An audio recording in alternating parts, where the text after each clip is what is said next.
আসসালামু আলাইকুম রহমতুল্লাহ নাহমাদুহু ওয়া নুসাল্লি ওয়া নুসাল্লিমু আলা রাসূলিল কারীম আম্মা বাদ।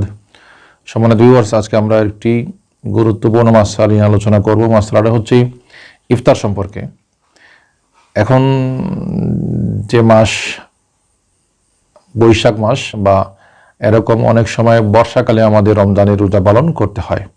তো যদি কোনো ব্যক্তি তিনি ইফতারের সময় হয়ে গেছে মনে করে ইফতার করেন, অথবা ভুলবশত তিনি কোথাও শুনলেন যে আজান হয়েছে, অথবা মসজিদ থেকে মুয়াজ্জিন সাহেব ভুলবশত আজান দিয়ে দিয়েছেন, মাগরিবের টাইম এখনও কিন্তু হয় নাই, সূর্য অস্ত যায় নাই, অর্থাৎ আকাশ মেঘাচ্ছন্ন থাকার কারণে অথবা টাইম নির্ণয় করতে ভুল হওয়ার কারণে যদি কোনো ব্যক্তি সূর্যাস্তের আগে ইফতারের সময় হয়ে গেছে মনে করে ইফতার করে বসেন, তাহলে তার কি করণীয়?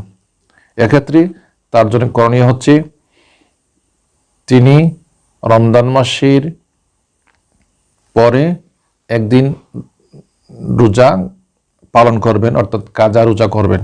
কারণ ওই দিনের রোজা তার বিনষ্ট হয়ে গিয়েছে, তাকে একটি রোজা নষ্ট হওয়ার কারণে রমজান মাসের পরে আরেকটি রোজা পালন করতে হবে। যদি এরকম একদিন দুই দিন বা একাধিক দিন হয়, তাহলে যে কই দিনই এরকম সমস্যা হবে, তাকে রমজান মাসের পরে সে রোজার কাজা করতে হবে।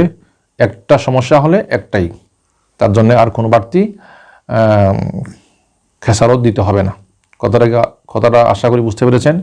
অর্থাৎ যদি কোনো ব্যক্তি ভুলবশত সেহরির ইফতারের টাইম হয়ে গেছে মনে করে ইফতার করেছেন, পরবর্তীতে দেখা গেল যে না, এখনও ইফতারের টাইম হয় নাই, আরও অনেক 5 মিনিট 10 মিনিট বাকি আছে বা আরও বেশি সময় বাকি আছে, তখন তার জন্য করণীয় হচ্ছে কি, তিনি পরবর্তী টাইমে আর কিছু খাবেন না, পাশাপাশি তাকে রমজান মাসের পরে একটি রোজা অবশ্যই তাকে পালন করতে হবে। কারণ তার ফরজ রোজা বিনষ্ট হয়ে গেছে, তাকে পরবর্তীতে ওই ফরজ রোজার কাজা একটি রোজা পালন করে সম্পন্ন করতে হবে। সম্মানিত ভিউয়ার্স, ভালো থাকুন, সুস্থ থাকুন। আসসালামু আলাইকুম ওয়া রাহমাতুল্লাহ।